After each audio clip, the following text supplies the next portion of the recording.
Hi everyone, कैसे हैं आप लोग। मुझे उम्मीद है कि जो नेक्स्ट लेक्चर हमने कंक्लूड किया था उसका सवाल आप बना लिए होंगे। More than 50 students test submit किए थे, वेरी गुड। और भी आना चाहिए, और भी लोगों का आना चाहिए पार्टिसिपेशन। प्लीज़ आप जो है टेस्ट कंक्लूड कीजिए, मुझे अच्छा लग रहा है। और बहुत बच्चे इस अब टेस्ट में अच्छा करने लगे हैं, तो चलिए देर आए लेकिन सही से अब हम लोग काम कर रहे हैं। चलिए नेक्स्ट लेक्चर स्टार्ट करेंगे हम लोग। और पिछला लेक्चर जो था अपना sexual reproduction in flowering plant, अगर उसमें कोई प्रॉब्लम रहा हो थोड़ा बहुत तो आप मुझसे इंडिविजुअली पूछ सकते हैं।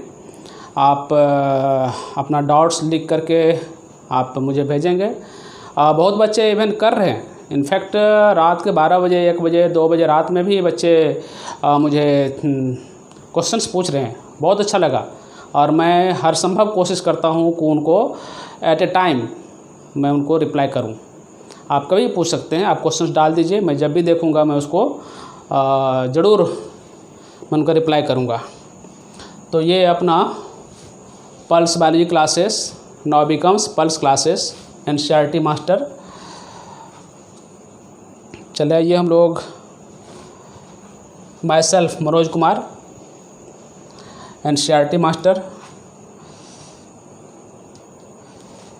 ये fully NCERT biology lecture line by line crystal concept, और ये टेस्ट तो अपना टैग लाइन हो गया है।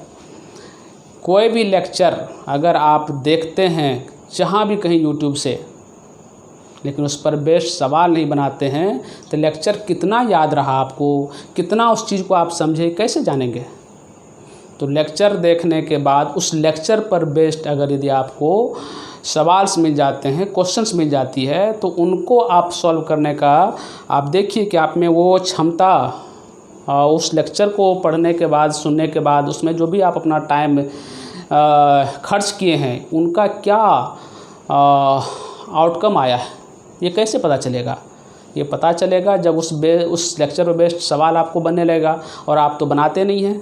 लेकिन चलिए इस प्लेटफॉर्म पर जो भी बच्चे जुड़े हुए हैं उनको ये फैसिलिटी तो मिल रहा है कि जस्ट लेक्चर देखिए 1 घंटे का, एनसीईआरटी पढ़ लीजिए 10-20 मिनट में, और आप जा करके 25-30 सवाल 20 सवाल जो भी आपका आता है आप बना लीजिए। और भी कोई गाइड से बना सकते हैं, कोई भी प्रैक्टिस पेपर कोई भी इंस्टीट्यूट का हो वहाँ से बनाइए। दिक्कत होता है आप मुझसे कांटेक्ट कीजिए, मुझे सवाल भेजिए, मैं ज़रूर उसका आपको आंसर भेजूँगा। मैं उसको एक्सप्लेन करूँगा वॉइस कॉल के थ्रू, या जैसे भी जो भी माध्यम होगा मैं वो करता हूँ, और आप भी पार्टिसिपेट कीजिए। ओके, तो चलिए अपना जो नया चैप्टर है वो स्टार्ट करता हूँ मैं। चैप्टर है अपना ह्यूमन रिप्रोडक्शन। ठीक है, हम लोग जो है एनसीईआरटी को सीक्वेंसली पढ़ा रहे हैं। चैप्टर 1 हमने देखा reproduction in organism, chapter 2 sexual reproduction in flowering plant, और चैप्टर 3 अपना एनसीईआरटी का जो 12th वाला पोर्शन है उसमें क्या है, ह्यूमन रिप्रोडक्शन है। ठीक है, तो ये अपना ह्यूमन रिप्रोडक्शन का चैप्टर, ये क्या है अपना ह्यूमन रिप्रोडक्शन का चैप्टर, ये ह्यूमन रिप्रोडक्शन। ठीक है, और ये नीट एंड 12th, ठीक है, 12th 11th 12th के लिए भी है। और ये लेक्चर 1 है अपना। इसमें आपको दिख रहा है ये मेल रिप्रोडक्टिव ऑर्गन है और ये फीमेल रिप्रोडक्टिव ऑर्गन है। इस चैप्टर में हम लोग जो है ह्यूमन बीइंग में, ऑब्वियसली हम लोग ह्यूमन बीइंग हैं, तो हम लोग में बायोलॉजी के पर्सपेक्टिव से हम लोग इस चैप्टर को पढ़ेंगे कि ह्यूमन बीइंग का बॉडी, ह्यूमन बीइंग में सेक्सुअल रिप्रोडक्शन का क्या तरीका है, कौन कौन सा ऑर्गन है, उनका क्या क्या रोल प्ले है, ये सब चीज़ चैप्टर में सीखेंगे। तो थोड़ा सा इस चैप्टर को आप ध्यान से पढ़ेंगे। इस चैप्टर का वेटेज 3 to 5 क्वेश्चंस है। नीट में 3 क्वेश्चन तो आना ही आना है, 5 क्वेश्चन तक भी आता है, और +2 के लिए भी ये बहुत इंपॉर्टेंट क्वेश्चंस है।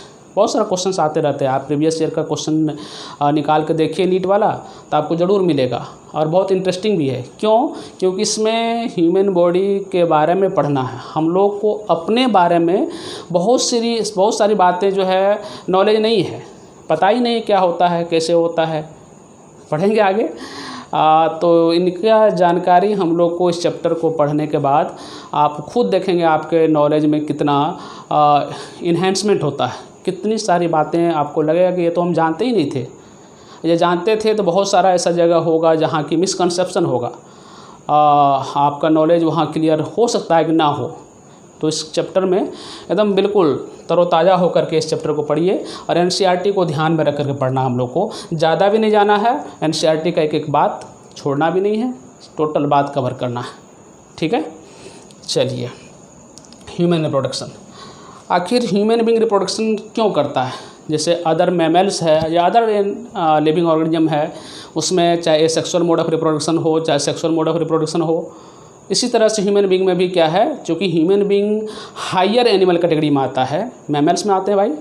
तो हायर जो एनिमल है उसमें हम लोग पढ़ चुके हैं फर्स्ट चैप्टर में कि जो भी हायर ऑर्गेनिज्म होता है इंक्लूडिंग प्लांट और एनिमल, उसमें ह्यूमन बीइंग भी आता है, मैमल्स ये सब है। तो ये सब में क्या था मोड ऑफ रिप्रोडक्शन? याद कीजिए, सेक्सुअल मोड ऑफ रिप्रोडक्शन था। और ये सेक्सुअल कहाँ था? तो लोअर ग्रुप ऑफ एनिमल। तो लोअर तो है नहीं हम लोग तो हैं हायर। तो हम लोग में क्या है, ह्यूमन बीइंग में क्या है, सेक्सुअल मोड ऑफ रिप्रोडक्शन है।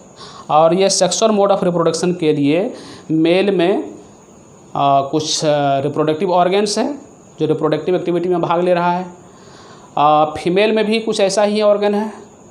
तो ये ऑर्गन के बारे में अपने चैप्टर में, अपने एनसीईआरटी में डिटेल से पढ़ना है, जो सिलेबस के अकॉर्डिंग है उनको पढ़ना हम लोग को, बहुत ज़्यादा भास्ट नहीं जाना। आप मेडिकल कॉलेज जाएंगे फर्स्ट ईयर सेकंड ईयर में, बहुत डिटेल में वहाँ पढ़ना है, तो आप वहाँ से बहुत सारी बात सीखेंगे। लेकिन जो अपने एलिमेंट्री लेवल पे जो नॉलेज है वो हम आपके साथ शेयर करेंगे। ओके, तो चलिए देखिए, ह्यूमन्स आर, हम लोग क्या हैं? Humans are sexually reproducing organism, sexually not asexually. और क्या है? विविपेरस हैं। विविपेरस का मतलब ऑर्गेनिज्म 3 तरह का होता है। एक होता है विविपेरस, एक होता है ओविपेरस, एक होता है ओवोविविपेरस। हम लोग 11th में पढ़ चुके थे। विविपेरस बोलते हैं जो ह्यूमन बीइंग आता है इसमें, या जो भी मैमल्स है ये सब हायर ऑर्गेनिज्म विविपेरस इसमें से आता है बहुत सारा। तो ह्यूमन बीइंग भी क्या है, विविपेरस है। और इसमें क्या होता है, give birth to young one. ठीक है, यंग्स वन को बर्थ देता है, मतलब बच्चे जन्मता है ना। ह्यूमन बीइंग के फीमेल से क्या है जो बाहर आता है वो एग के फॉर्म में नहीं आता है, बेबी क्या है वो बेबी के फॉर्म में आता है, ऐसा बोलते हैं। ठीक है, बच्चे को जन्म देना, दैट इज विविपेरस। ठीक है, ओविपेरस होता है एग लेंग एनिमल को बोलते हैं ओविपेरस। और ओवोविविपेरस जो वो तो बॉडी से बाहर तो अंडा आता है, लेकिन क्या है उसको पॉच के अंदर डेवलप करवाया जाता है, इमेच्योर्ड एग बोलेंगे। और वो फाइनली जो है पॉच के अंदर डेवलप होकर के बाहर आता है बच्चे के फॉर्म में, तो उसको बोलते हैं हम लोग ओवोविविपेरस। तो सेक्सुअली रिप्रोडक्शन, तो सेक्सुअल रिप्रोडक्शन में क्या सब है हम लोग पढ़ चुके हैं उधर। ये क्या है, मोड ऑफ रिप्रोडक्शन है जिसमें क्या होता है, वेरिएशन क्रिएट होता है। पढ़े थे फर्स्ट चैप्टर से, कोरिलेट कीजिए बात को। ये सेक्सुअल में क्या था, वो फास्ट ज़रूर था लेकिन क्या था, वो वेरिएशन काज नहीं किया था। उसमें आइडेंटिकल कॉपी ऑफ प्रोजेनी, और जो आइडेंटिकल कॉपी है वो अपने पेरेंट के साथ भी सिमिलर हुआ था ये सेक्सुअल में। लेकिन सेक्सुअल में क्या था, वो आपस में भी प्रोजेनी क्या होता है, वेरी करता है और अपने पेरेंट के साथ भी वेरिएशन करता है। तो यहाँ जो मोड ऑफ रिप्रोडक्शन है ह्यूमन बीइंग का क्या है, सेक्सुअली रिप्रोड्यूसिंग ऑर्गेनिज्म बोलते हैं हम लोग। ह्यूमन बीइंग क्या है, सेक्सुअल रिप्रोडक्शन करता है। अब भाई सेक्सुअल रिप्रोडक्शन होगा तो ये क्या काज करता है, ये काज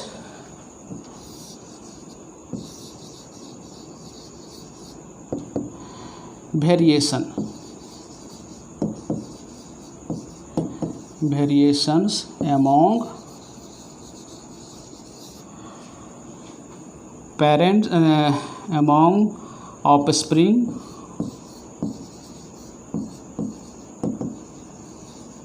and with parent। Okay, sexual reproduction क्या करता है, तो वेरिएशन करता है। ये स्लो प्रोसेस क्या है, सेक्सुअल रिप्रोडक्शन क्या है, स्लो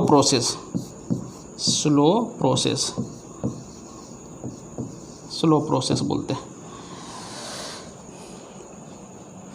और इसमें क्या होता है, तो गैमेट का फॉर्मेशन होता है। जो रिप्रोडक्टिव ऑर्गन्स है वो पार्टिसिपेट करता है थ्रू गैमेट फॉर्मेशन, रिप्रोडक्शन में भाग लेता है। चलिए आगे देखते हैं। ये देखिए आपके लिए ब्यूटीफुल स्लाइड्स है। ये एग क्या है, ये एग है। और ये क्या है, ये देखिए क्या है, ये है स्पर्म। क्या है ये, स्पर्म।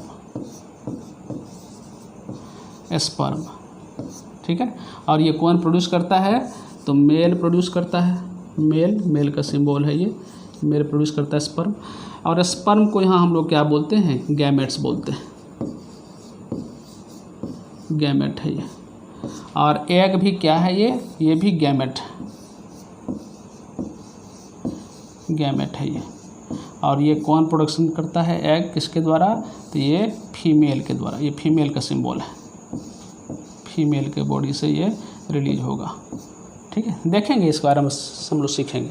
देखिए एग का नंबर सिंगल और स्पर्म क्या है, करोड़ों में होता है।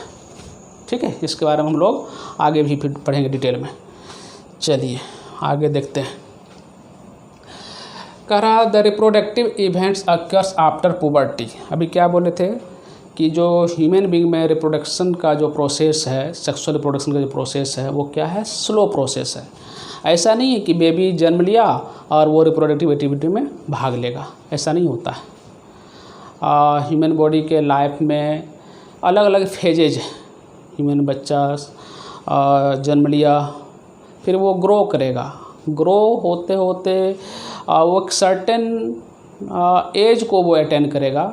इसके बाद उसके बॉडी में क्या होगा, गैमेट्स का फॉर्मेशन होगा। जब तक गैमेट्स का फॉर्मेशन नहीं होगा तब तक वो सेक्सुअल रिप्रोडक्शन में भाग नहीं ले सकता है। फर्टिलाइजेशन एक एक्टिविटी तो गैमेट के साथ होता है। तो गैमेट बनने का काम कब होगा, तो ये होगा आफ्टर अटेनिंग सर्टेन एज। उसको बोलते हैं हम लोग पुबर्टी का एज बोलते हैं। तो ये क्या है, ये पुबर्टी वाला एज। देखिए the reproductive events occurs after puberty. Puberty किसको बोलते हैं, पुबर्टी बोलते हैं जब मेल और फीमेल के अंदर गैमेट्स बनना स्टार्ट हो जाए। गैमेट्स मतलब मेल में स्पर्म बनना स्टार्ट हो जाए और फीमेल में उनका जो गैमेट्स है एग बनना स्टार्ट हो जाए, ऐसा बोलेंगे हम लोग। पुबर्टी का कुछ सिम्टम्स है, कुछ इंटरनल और एक्सटर्नल चेंजेज है बॉडी के अंदर। क्या क्या चेंजेज है वो एक एक करके देखेंगे। तो देखिए इधर ये एज 9 साल के बाद ये पुबर्टी का जो पीरियड है वो स्टार्ट होता है और ये लगभग मेल में 19 ईयर तक में पुबर्टी का एज कंप्लीट हो जाता है। तो मोटा मोटी हम लोग बोल सकते हैं बेसिकली कि 9 से 19 ईयर तक का जो एज ग्रुप का ह्यूमन बीइंग में जो मेल है वो पुबर्टी एज को अब गेन करने वाला है, गेन किया हुआ है। ठीक है, इसी तरह से फीमेल में भी है। फीमेल में 1 ईयर नीचे है, 8 साल से 19 साल तक के एज ग्रुप का जो फीमेल है वो पुबर्टी एज में जाती है। उसमें चेंजेज आएंगे, हम लोग उसको देख सकते हैं, एक्सटर्नली भी देख सकते हैं, इंटरनली उसमें चेंजेज आता है, हार्मोनल्स चेंज आता है बहुत तरह का हार्मोनल्स चेंज आएगा। एक्सटर्नल फीचर्स में चेंज आता है, जो मेल है उसका शोल्डर रीजन क्या होगा, ब्रॉडर होगा, ठीक है। और जो है ग्रोथ होगा बॉडी का, ये जो फेशियल हेयर है इसका डेवलपमेंट होगा, ये आर्मपिट में हेयर का डेवलपमेंट होगा, पुबिक हेयर का डेवलपमेंट होगा, मेल का जो जेनिटल ऑर्गन है उसका लेंथ शेप साइज में इंक्रीजमेंट होगा। इसी तरह से फीमेल में भी क्या है, उनका वॉइस में चेंजेज आता है, ठीक है, वॉइस में चेंजेज आता है, फीमेल का वॉइस चेंज करता है। फीमेल के बॉडी में जो हिप रीजन है इधर क्या होगा, जो ज़्यादा वाइडर हो जाता है, उसमें फैट का डिपोजिशन होता है, उसमें जो है मिल्क प्रोड्यूसिंग ग्लैंड जो है उसका इनलार्जमेंट होता है, ठीक है। और क्या होगा, मेंस्ट्रुअल साइकिल स्टार्ट होता है। ये सब जो कैरेक्टरिस्टिक फीचर्स में चेंजेज है ये आता है कब, जब ह्यूमन बीइंग अपने पुबर्टी एज को गेन करता है। फीमेल में कुछ अलग तरीके से, मेल में क्या होगा, मेल में रिप्रोडक्शन के लिए जो गैमेट्स है उसका फॉर्मेशन स्टार्ट होता है। जब स्पर्म का प्रोडक्शन स्टार्ट हो जाए मेल में पहली बार, तो ये समझना चाहिए कि अब ये पुबर्टी एज को गेन कर लिया है, ठीक है। ये आप इसको ध्यान से देखेंगे क्या चेंजेज आता है। अगला स्लाइड में देखते हैं, ये देखिए मेल और फीमेल कह रहा, फीमेल में breast development, pubic hair growth, size of the testis and length of the penis. ये जो एज ग्रुप होता है पुबर्टी का, इसको बोलते हैं टर्बुलेंस का एज बोलते हैं। ये जो है काफ़ी वल्नरेबल एज ग्रुप होता है, काफ़ी सेंसिटिव होते हैं इसमें, मेल हो या फीमेल हो। ये अपने ग्रुप के मेंबर के साथ, जो उनके फ्रेंड्स होते हैं उनके साथ अपने बातों को ये शेयर करते हैं, उनके साथ ये ज़्यादा हिल मिल करके रहते हैं। वो अपने फैमिली से भी रिवॉल्ट कर सकते हैं। ये होता है कब, ये सब होता है ड्यू टू हार्मोनल चेंजेज की वजह से, ठीक है। जो मेल के लिए, मेलनेस के लिए जिम्मेदार हार्मोन है, एंड्रोजन बोलते हैं, टेस्टोस्टेरोन वगैरह भी पढ़ेंगे आगे। फीमेल में भी ये एस्ट्रोजन वगैरह का फॉर्मेशन होगा। बहुत सारे पिट्यूटरी ग्लैंड से निकलने वाले हार्मोन्स हैं मेल फीमेल दोनों में, तो ये सब जिम्मेदार होता है ये इमोशनल आउटबर्स्ट के लिए, ख़ास करके जो एज ग्रुप है, ठीक है। तो फीमेल में ब्रेस्ट का डेवलपमेंट, ये पहचान है, सिम्टम्स है। इनका जो है फेस का जो सॉफ्टनेस है, जिसमें कि फैट का डिपोजिशन होता है वो यूनिफॉर्म होता है। फीमेल लाइक बॉडी कर्वेचर बोलते हैं, अलग अलग कर्वेचर में फीमेल का बॉडी अलग अलग कर्वेचर में देखना शुरू होता है, ठीक है। और ये प्यूबिक हेयर, जेनिटल ऑर्गन के पास हेयर का डेवलपमेंट। और क्या है, मेल में टेस्टिस का साइज जो है बड़ा हो जाता है, अभी देखेंगे आगे। और पेनिस, जो मेल कपुलेटरी ऑर्गन बोलते हैं पेनिस, उसमें का भी शेप साइज क्या है, लार्ज करता है। कब, after attaining the puberty age. आगे देखते हैं हम लोग अगला स्लाइड में। ये देखिए मेल में क्या क्या होगा। तो मेल में जो चेंजेज होगा, देखिए हाइट को लेकर के क्या होगा, टॉलर होगा मेल, हाइट को लेकर के चेंजेज होगा, ठीक है। फेस को लेकर के चेंज होगा, फेस में क्या चेंज होगा, पिंपल्स, ये मेल का या फीमेल का कॉमन प्रॉब्लम है, पिंपल्स का फॉर्मेशन होगा,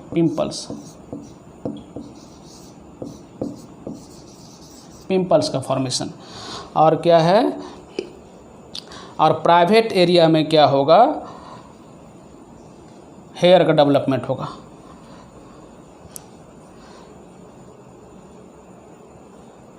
और जो उनका प्राइवेट ऑर्गन है मेल में पेनिस, और उनका जो टेस्टिस है उसका शेप साइज क्या होगा, इनलार्ज करेगा। पुबर्टी एज में क्या क्या होता है, तो ये देखिए क्या क्या होता है, what happens in puberty age. तो वॉइस में चेंजेज आता है, वॉइस मेल का क्या होता है,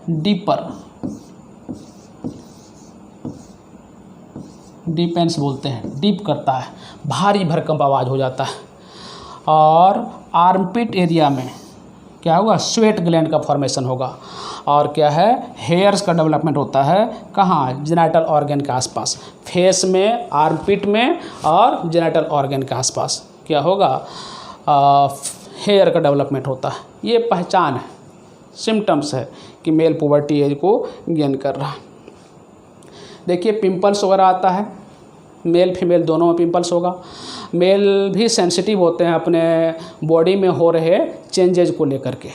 फर्स्ट बार हार्मोनल चेंजेज आने से क्या होता है, मेल पैटर्न बिहेवियर, जो फेशियल बिहेवियर है इसमें चेंजेज आता है, पूरे ह्यूमन बॉडी का बिहेवियर में चेंजेज आने लगता है।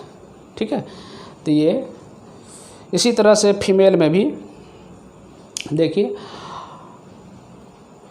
कैसे कैसे डेवलपमेंट होता है।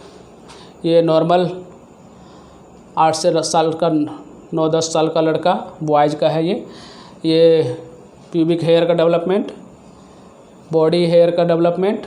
ठीक है, ये चेस्ट रीजन में हेयर आएगा, मोस्टेची और बियर्ड का formation, fully develop genital organ, penis and testicles and scrotum enlarge करेगा।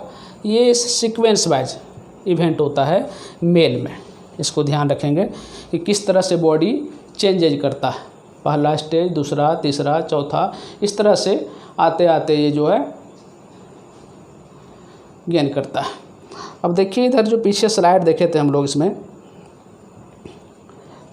ये स्लाइड देखिए, ये जो इंडियन मेल है, अपने यहाँ का मेल है, उसमें क्या है ना, पुबर्टी का एज है मेल में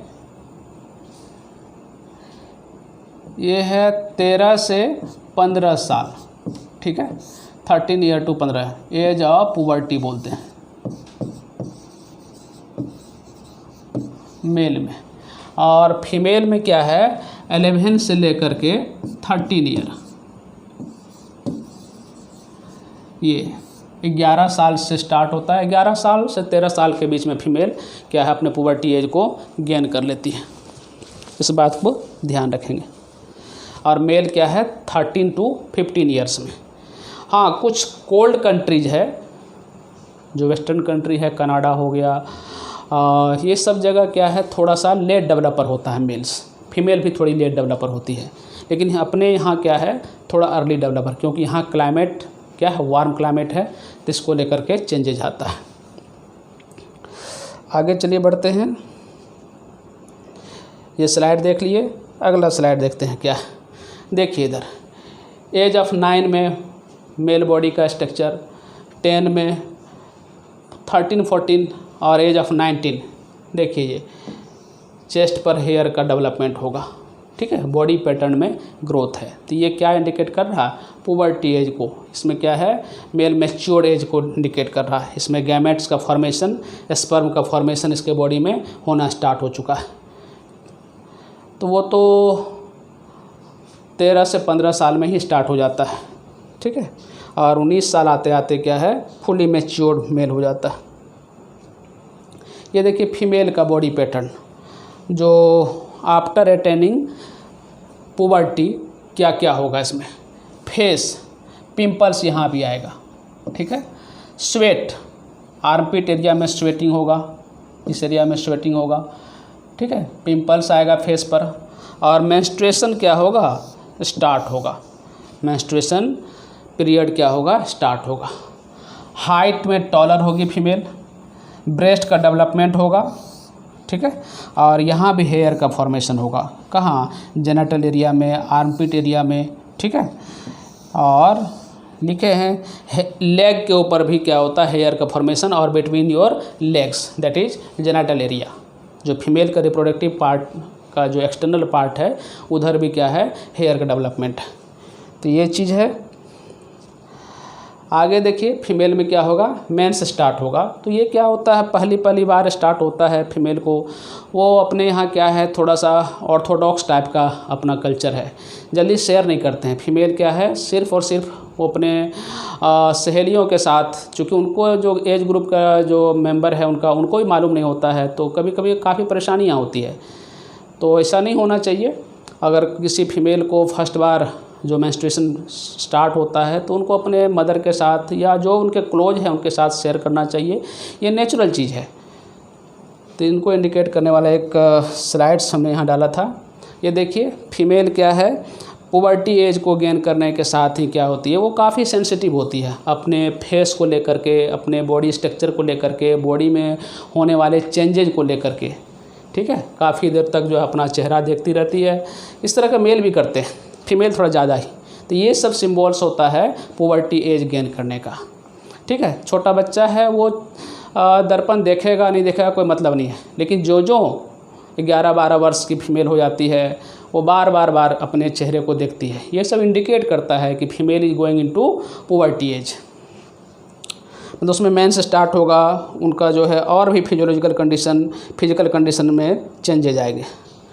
ठीक है, ये देखिए क्या है। और ये सब जो चेंजेज है इनके लिए जिम्मेदार, इनके लिए जो बेसिक फैक्टर है, जो रिस्पॉन्सिबल फैक्टर है वो क्या है, हॉर्मोन्स है। हॉर्मोन्स को बोलते हैं हम लोग ऑर्केस्ट्रा ऑफ आवर बॉडी। ठीक है ना, अलग अलग चेंजेज, अलग अलग फिजिकल एक्टिविटी के बीच जो कोऑर्डिनेशन इस्टेब्लिश करने का काम करता है वो कौन करता है, वो हॉर्मोन्स करता है। तो ये टोटल जो चेंजेज है ह्यूमन बीइंग के बॉडी में, चाहे मेल हो या फीमेल हो, वो सब करता है कौन, तो ये हॉर्मोन्स करता है। तो ये हॉर्मोन्स कैसे चेंज लाता है बॉडी में, तो देखिए अंडर आर्म हेयर, यहाँ पर हेयर का डेवलपमेंट करेगा।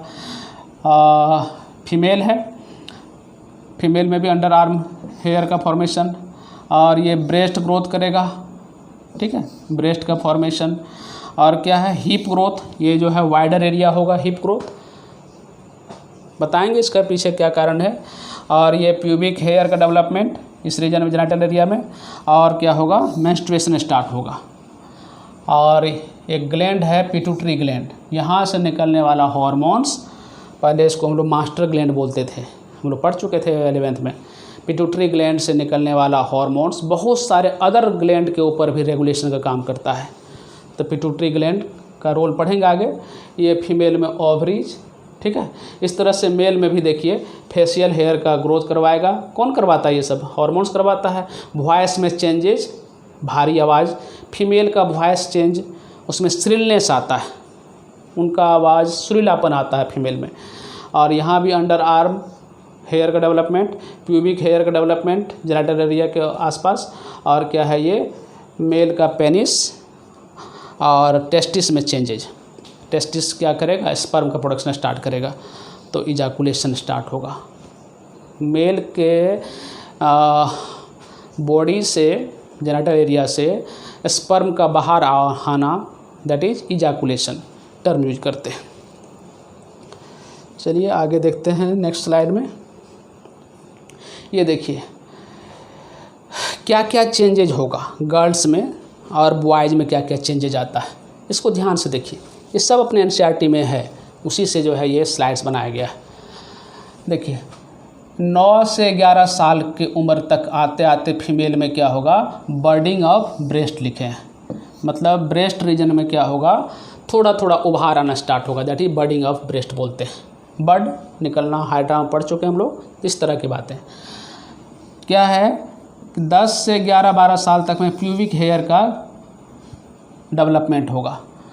ग्रोथ स्प्राउट्स, जो उनके बॉडी का शेप साइज भी काफ़ी फास्ट तरीके से बढ़ना स्टार्ट होगा। और ये पहला पीरियड स्टार्ट होगा जिसको मेनार्की बोलते हैं। 2 तरह का टर्म है, एक होता है मेनोपोज, एक होता है मिनार्की। मिनार्की बोलते हैं जब पहली बार फीमेल के लाइफ में मेंस्ट्रुअल साइकिल स्टार्ट होता है, तो फर्स्ट मेंस्ट्रुएशन के लिए वर्ड यूज करते हैं हम लोग मिनार्की। और जब उनके लाइफ में लास्ट मेंस्ट्रुएशन होता है आफ्टर 45-50 ईयर्स के बाद, उसको बोलते हैं हम लोग मेनोपोज। तो ये मेनोपोज और ये मेनार्की 2 वर्ड आप याद रखेंगे।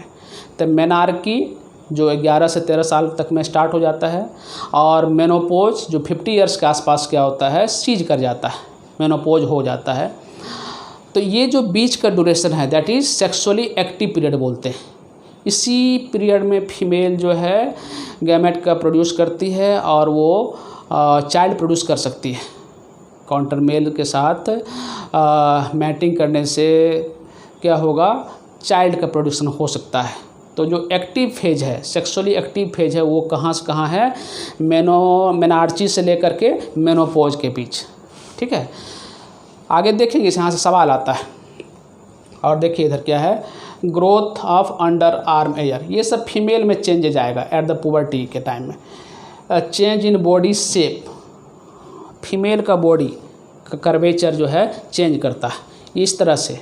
ये वाइडर, जो ब्रेस्ट वाला एरिया वाइडर, इधर तो है नेक रीजन, फिर वाइडर ब्रेस्ट रीजन, फिर जो है उनका बेली रीजन क्या होगा, मतलब लेस वाइडर, फिर उसका हिप रीजन वाइडर।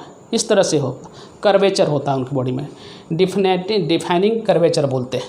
ठीक है, और फीमेल में क्या होगा, एडल्ट ब्रेस्ट साइज, ये 13 से लेकर के 17-18 साल तक में ब्रेस्ट का शेप साइज जो एडल्ट में होता है उस टाइप का हो जाएगा। तो ये सब चेंजेज। ये देखिए मेल में क्या चेंज है, बॉयज़ में क्या चेंज होगा पुबर्टी एज आने से। ग्रोथ ऑफ स्कोर्टम एंड टेस्टिस, जो पॉच लाइक स्ट्रक्चर है फीमेल जेनिटल ऑर्गन में, जो पॉच लाइक स्ट्रक्चर जो बॉडी से बाहर डिसेंड करता है, उसके अंदर रहता है टेस्टिस। तो पॉच लाइक स्ट्रक्चर को बोलते हैं हम लोग स्कोर्टम। ये स्ट्रक्चर देखिए, ये है ह्यूमन का ये पॉच लाइक स्ट्रक्चर, और इसके अंदर क्या है, ये टेस्टिस। ठीक है, ये 2 टेस्टिस होता है इसे। तो ये हो गया स्कोर्टम और ये हो गया टेस्टिस। ठीक है, ये टेस्टिस आगे पढ़ेंगे, इसके बारे में डिटेल में पढ़ेंगे। ठीक है, ये इसमें सेप्टम रहता है, ये है स्कोर्टम। स्क्रोटम। ठीक है, the growth of scrotum and testis, change in voices, और क्या होगा, lengthening of penis, growth of pubic hair, growth of sprout, body का लेंथ बढ़ेगा, change in body shape, male pattern of fat का डिपोजिशन होता है, जैसे ये सोल्जर वगैरह वाइडर होगा, growth of underarm and facial hair. ठीक है, ये आर्मपिट रीजन बोलते हैं, यहाँ कांख बोलते हैं। तो यहाँ पर हेयर का और प्यूबिक हेयर, जो जेनिटल एरिया का ऑर्गन है, एरिया है, दैट इज प्यूबिक हेयर, और फेशियल हेयर भी डेवलप होगा, दाढ़ी मूंछ का आना स्टार्ट होगा। ये देखिए हम लोग चर्चा कर रहे हैं, तो एक कॉमन सा क्वेश्चन होता है कि मेल में और फीमेल में प्राइमरी सेक्स ऑर्गन कौन सा है। यूजुअली दिमाग में आता है कि प्राइमरी सेक्स ऑर्गन मेल में पेनिस होगा। नहीं भाई, पेनिस नहीं होता है। फीमेल में जो उनका एक्सटर्नल एरिया होता है, दैट इज कॉल्ड वल्वा, लोग उनको सोचते हैं, ऐसी बात नहीं है। मेल में और फीमेल में प्राइमरी सेक्स ऑर्गन जब भी पूछेगा तो इस बात का ध्यान रखिएगा कि जो गैमेट प्रोड्यूसिंग ऑर्गन है आइदर इन मेल और फीमेल, जो गैमेट प्रोड्यूसिंग पार्ट होता है जेनिटल ऑर्गन का, उसको बोलते हैं हम लोग प्राइमरी सेक्स ऑर्गन। ठीक है, पूरे बॉडी में जहाँ गैमेट का प्रोडक्शन होता है। तो देखिए इधर मेल में टेस्टिस ही ऐसा ऑर्गन है जहाँ गैमेट का प्रोडक्शन होता है। तो टेस्टिस को बोलेंगे हम लोग प्राइमरी सेक्स ऑर्गन, पेनिस को नहीं या और भी किसी पार्ट को नहीं, टेस्टिस। ये याद रखिएगा, बहुत बार क्वेश्चंस आता था यहाँ से। और सेकेंडरी सेक्स ऑर्गन क्या है, ये एपिडिडाइमिस क्या होता है, ये सब बताएंगे आगे। Vas deferens, vasa efferentia, ejaculatory duct, urethra, पोस्ट्रेट gland, Cowper's gland, seminal gland, ठीक है, और पेनिस। ये इतना चीज़ है सेकेंडरी सेक्स ऑर्गन, पहचानने के लिए आना चाहिए। इसी तरह से फीमेल में ओवरी, यहीं से एग प्रोडक्शन होगा। ये क्या प्रोड्यूस करता है, ये प्रोड्यूस, क्यों बोलते हैं टेस्टिस को प्राइमरी सेक्स ऑर्गन, क्योंकि ये प्रोड्यूस करता है गैमेट्स, स्पर्म। ठीक है, स्पर्म प्रोड्यूस करता है ये, या गैमेट्स बोलते हैं। गैमेट प्रोड्यूसिंग स्ट्रक्चर को हम लोग क्या बोलते हैं, प्राइमरी सेक्स ऑर्गन। ये क्या प्रोड्यूस करता है, यहाँ से क्या होता है, एग या ओभा बोलते हैं, ओभा। ठीक है, प्रोड्यूसेस, इसलिए हम लोग इसको क्या बोलते हैं, प्राइमरी सेक्स ऑर्गन बोलते हैं। तो बात को ध्यान रखिएगा, बहुत बार यहाँ से क्वेश्चंस आता रहता है। जनरल कंपटीशन में भी आता है, ऐसे भी कहीं पूछेगा आपको, मेडिकल में भी पूछता रहता है primary sex organ female case में क्या है, याद रखें। अब बाद बाकी जो भी एसोसिएटेड ऑर्गन है, सेक्स ऑर्गन है, दैट इज सेकेंडरी ऑर्गन। तो देखिए इसमें कौन कौन है, फेलोपियन ट्यूब क्या होता है, सभी भी आगे देखेंगे, इसी को ओविडक्ट बोलते हैं। Uterus, vagina, external genitalia, vulva, Bartholin gland और मेमरी ग्लैंड, ये सब क्या है, सेकेंडरी सेक्स ऑर्गन। एसेसरी और एक्सटर्नल सेक्स कैरेक्टर अभी बताए थे कि ह्यूमन बॉडी में मेल हो फीमेल हो इंटरनल चेंजेज तो आता ही आता है due to changes in hormones, और वो एक्सटर्नल चेंजेज भी आता है जो क्लियर कट आप देखेंगे तो बता देंगे कि ये मेल जो है अब मैच्योर हो चुका है, मतलब ये मेल गैमेट प्रोडक्शन करना स्टार्ट किया है। आप देखेंगे normally day to day life में जो छोटे बच्चे होते हैं उनको बहुत सारे फिजिकल एक्टिविटी उनके बॉडी में इस तरह का नहीं होता है, तो वो किसी तरह का कोई एक्स्ट्रा एक्टिविटी नहीं करता है। लेकिन जो उनका यदि वो अपने पुबर्टी एज में आते हैं तो उसमें कुछ करेक्टरिस्टिक चेंजेज आता है उनके बिहेवियर में, उनके फिजिकल एक्टिविटीज़ में, वो इंडिकेट करता है कि ये मेल अब पुबर्टी एज को गेन कर लिया है और वो सेक्सुअली एक्टिव मेल है। तो देखिए क्या क्या है, मेल में क्या होगा, लो पिच वॉइस होगा। अभी तक छोटा बच्चा था तो आवाज़ बहुत पतला रहता है, लेकिन जो ही उसमें क्या होगा, मेलनेस का कैरेक्टर आएगा, मतलब स्पर्म प्रोडक्शन कैरेक्टर स्टार्ट हो गया, तो क्या होगा, उसका आवाज़ एकाएक भारी होना स्टार्ट हो जाता है। आप देखेंगे, आप खुद अगर यदि आप थोड़ा ध्यान रखेंगे तो देखिएगा बहुत सारे ऐसे आपको एग्जांपल मिल जाएंगे। छोटा बच्चा में बहुत पतला आवाज़ होता है, जो बड़ा होता है आवाज़ उसका भारी बन जाता है। तो मेल में भारी आवाज़ का होना that is low pitch sound बोलते हैं या लो पिच वॉइस बोलते हैं। ये इंडिकेट करता है मेल क्या है, सेक्सुअली मैच्योर्ड होने के लिए जा रहा है। ठीक है, बियर्ड दाढ़ी, ब्रॉडर सोल्जर क्या होगा, वाइडर होगा। ये मूछ, हिप रीजन क्या होता है, मेल में नेरो होता है, फीमेल में इसका उलट वाइडर होता है। दोनों में थोड़ा सा एक दूसरे का अपोजिट कैरेक्टर शो होता है हिप को लेकर के। मेल का हिप क्या है, नेरो होगा, कब, after attaining the age of puberty, sexually mature होगा तो क्या होगा, उसका जो हिप रीजन होता है वो नेरो। फीमेल में इसका उलट वाइडर।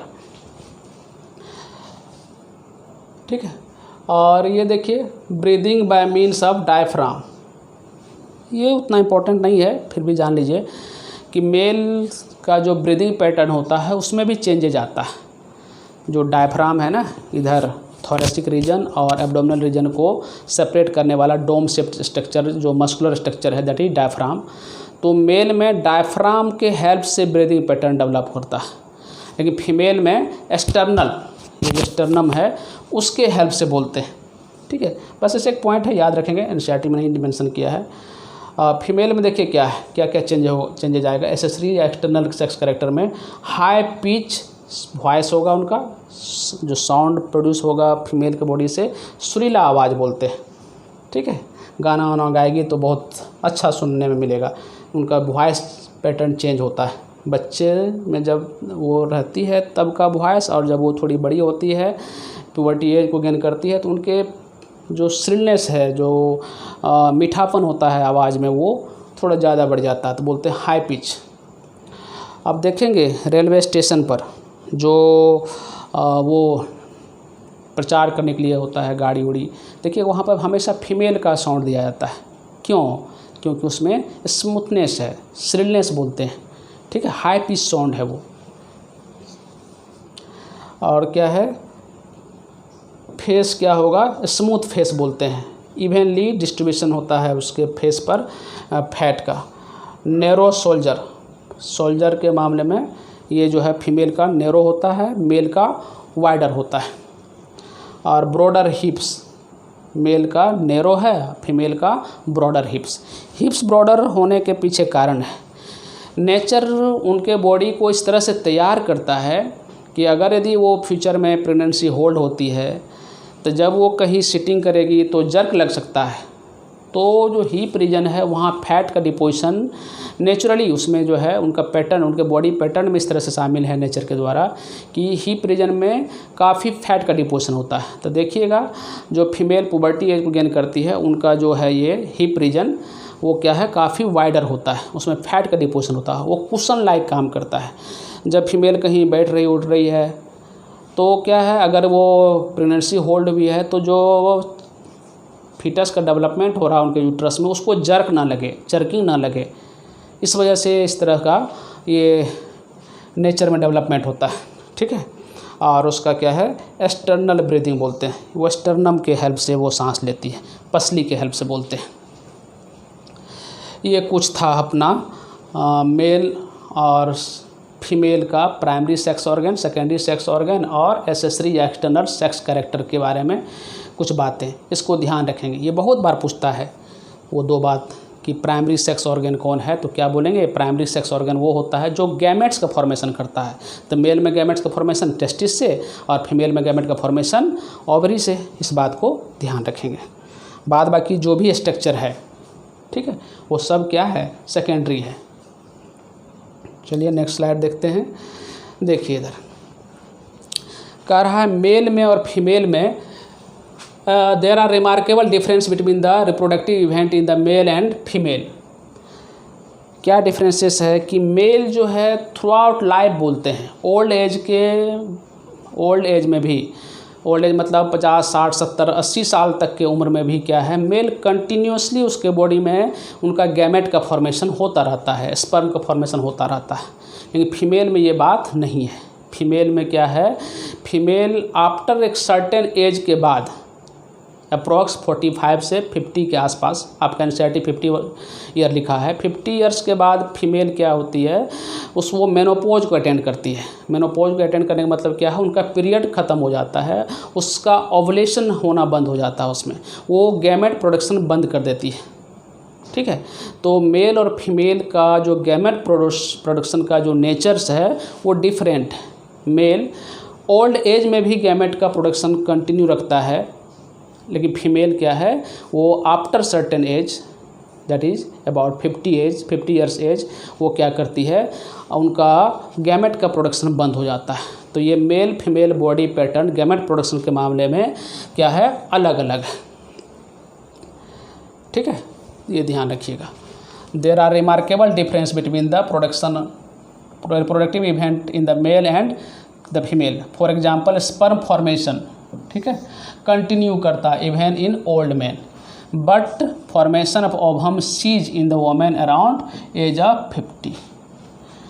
आप गूगल करेंगे तो आप देखेंगे, एक था टैक्सी ड्राइवर था, उनका एज रिकॉर्डेड एज और भी हो सकता है, लेकिन रिकॉर्डेड एज जो है गूगल करेंगे तो उसमें मिलेगा आपको 73 ईयर्स का ओल्ड मैन, 73 साल का ओल्ड मैन, दादा की उम्र का हो गया, और 30 ईयर्स की फीमेल जो उस मेल का जो दादा की उम्र के थे 73 ईयर ओल्ड जो टैक्सी ड्राइवर थे उनकी गर्लफ्रेंड 30 ईयर्स की थी। देखिए एज डिफरेंस बहुत है, 43 ईयर्स का एज डिफरेंसेस है दोनों में, लेकिन दोनों का चाइल्ड हुआ। तो मेल क्या है in spite of their old age उसमें क्या हुआ स्पर्म प्रोडक्शन कंटिन्यूस हुआ, कंटिन्यूसली होता है उसमें, और वो फादर बना। ठीक है, तो ये दोनों के पैटर्न में डिफरेंसेस हैं। ये देखिए आफ्टर अटेनिंग द मेनोपॉज वाला एरिया, मेनोपॉज अगर फीमेल अटेंड करती है अपने लाइफ में, मतलब वो 45-50 ईयर्स की हो जाती है, तो उसमें कुछ चेंजेज आता है, करेक्टरिस्टिक चेंजेज आता है उसके इमोशंस में, उनके फिजिकल एक्टिविटी में। क्या होता है फर्स्ट बार उनके बॉडी में हार्मोनल्स चेंजेज, जो एस्ट्रोजन हार्मोन है उसमें कमी आता है, उनका बोन जो है फ्रेजाइल होने लगता है, डिप्रेशन में चली आती है फीमेल। हाँ, ये सब चेंजेज आता है इसमें। ठीक है, मूड स्विंग होता है, फीमेल चिड़चिड़ा हो सकती है, डिप्रेशन हो सकती है, किसी से बात नहीं करती है, खोई खोई सी रहती है। क्यों? Due to hormonal change. ये सब सभी फीमेल के लाइफ में इस तरह की बातें होती हैं। आगे क्वेश्चन से हम लोग को पढ़ना है ह्यूमन फिजियोलॉजी में कि किस हार्मोन्स के कमी के वजह से फीमेल जो है में बोन में फ्रेजिलिटी आता है, तो बोलते हैं हम लोग एस्ट्रोजन। वो देखेंगे हम लोग, आगे पढ़ेंगे। देखिए इधर fluctuation through menopause stage, pre menopause, regular and constant. ये एस्ट्रोजन का लेवल है, ठीक है। एस्ट्रोजन का लेवल देखिए क्या है, कांस्टेंट है, थोड़ा घटता बढ़ता है लेकिन वो मेंटेन रहता है। ये क्या है, peri menopause becoming irregular. Oestrogen का सेक्रेशंस क्या है, इरेगुलर होने लगता है समय के साथ। और मेनोपॉज में क्या होगा, ड्रॉप आउट ड्रामेटिकली। ये एस्ट्रोजन का लेवल है और क्या है, ये एकदम सा नीचे हो जाता है इसका बॉडी में कंसंट्रेशन, तो बोलते हैं हम लोग फीमेल मेनोपॉज में चली गई। एस्ट्रोजन का लेवल घटता है और वो फीमेल क्या होती है, अपनी जो मेंस्ट्रुअल एक्टिविटी का जो प्रोसेस उसमें होता है उसको सीज कर देती है, ठीक है। ये कुछ ग्राफिकल रिप्रेजेंटेशन है आपके लिए। ये देखिए जब ये यंग एज में रहती है तो एस्ट्रोजन का लेवल घटता बढ़ता लगभग एक तरह से कांस्टेंट है, ठीक है। घटता बढ़ता नहीं, एक तरह से कांस्टेंट है ये। जब वो थोड़ी ओल्ड एज की होती है तो थोड़ा सा इसमें फ्लक्चुएशन होता है, कभी घटता है कभी बढ़ता है, इस तरह से होता है। और जब वो मेनोपॉज में चली गई, ठीक है, तो क्या है, ये एकाएक जो है ड्रॉप डाउन होता है। इस तरह से हम लोग पहचानते हैं एस्ट्रोजन को लेकर के, ठीक है।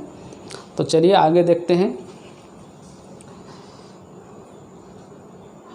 ये देखिए एक्चुअली होता क्या है, हम लोग पढ़ेंगे आगे कि ये मेल स्पर्म प्रोड्यूस करेगा, दैट इज गैमेट्स, ठीक है। क्या है ये, गैमेट्स है।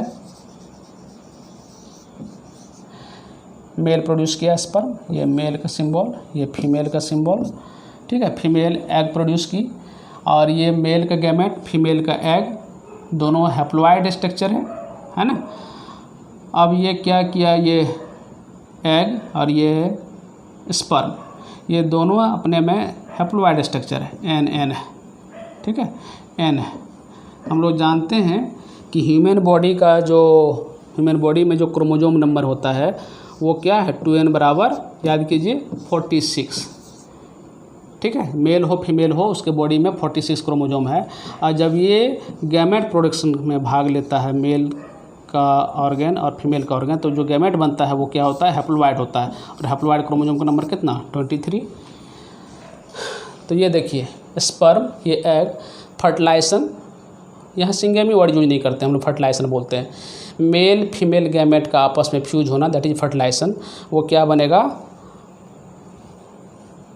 जायगोट बनेगा, cell fuse to form fertilise egg. Fertilise egg को हम लोग जायगोट बोलते हैं। फिर उसी में डेवलपमेंट होगा, अलग अलग डिफरेंट डेवलपमेंटल स्टेज से फिर गुजरते हुए क्या होगा, फिर से एडल्ट बनेगा। ये स्ट्रक्चर हम लोग इवेंट आगे पढ़ेंगे। तो आज की क्लास में मैं यहाँ पर वाइंड अप करता हूँ। नेक्स्ट लेक्चर में जो है इससे आगे पढ़ेंगे। फिर आप NCERT देखिएगा, एक एक लाइन पढ़िएगा, आपको ज़रूर समझ में आएगी बात, ओके।